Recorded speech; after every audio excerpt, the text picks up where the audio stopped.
अजितदादा महाराष्ट्राला न लाभलेले उत्कृष्ट मुख्यमंत्री असल्याचं फडणवीस म्हणाले आहेत। राजकारणामध्ये खूप मोठी इनिंग दादा खेळतील असं दिसत होतं।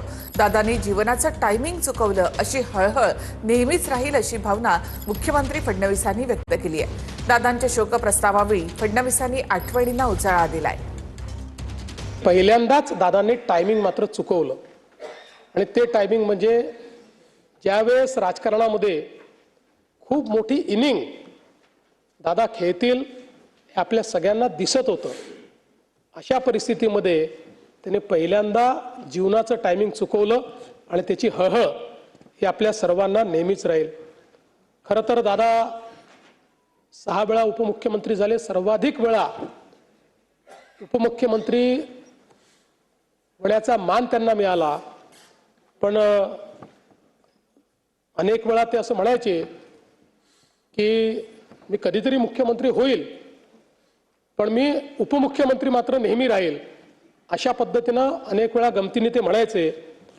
आज मी असं म्हणू शकतो, Ajitdada Pawar was the best chief minister Maharashtra never had.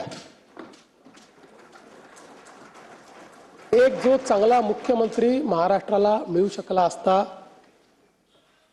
तो अजितदादांच्या रूपानं आता आपल्यामध्ये नाही। साधारण 2014 नंतर एक भावनिक नातं हे दादांशी तयार झालं। मी अनेक वेळा माझ्या मुलाखतीत म्हणायचो की राष्ट्रवादी काँग्रेस आमचं स्ट्रॅटेजिक पार्टनर आहे, पण त्याच वेळी माझ्या मनात मात्र मला हे पक्क माहिती होतं की अजितदादा हे काही स्ट्रॅटेजिक पार्टनर नाही आहेत, तर अंतःकरणातनं आपल्यावर प्रेम करणारा अशा प्रकारचा आपला मित्र म्हणून खरं म्हणजे अजितदादांकडे मी बघितलं आणि त्यांनीही माझ्याकडे त्याच पद्धतीनं बघितलं आणि जीवनभर मला असं वाटतं की आमचं ते नातं त्यांच्या अंतिम दिवसापर्यंत कायम होतं।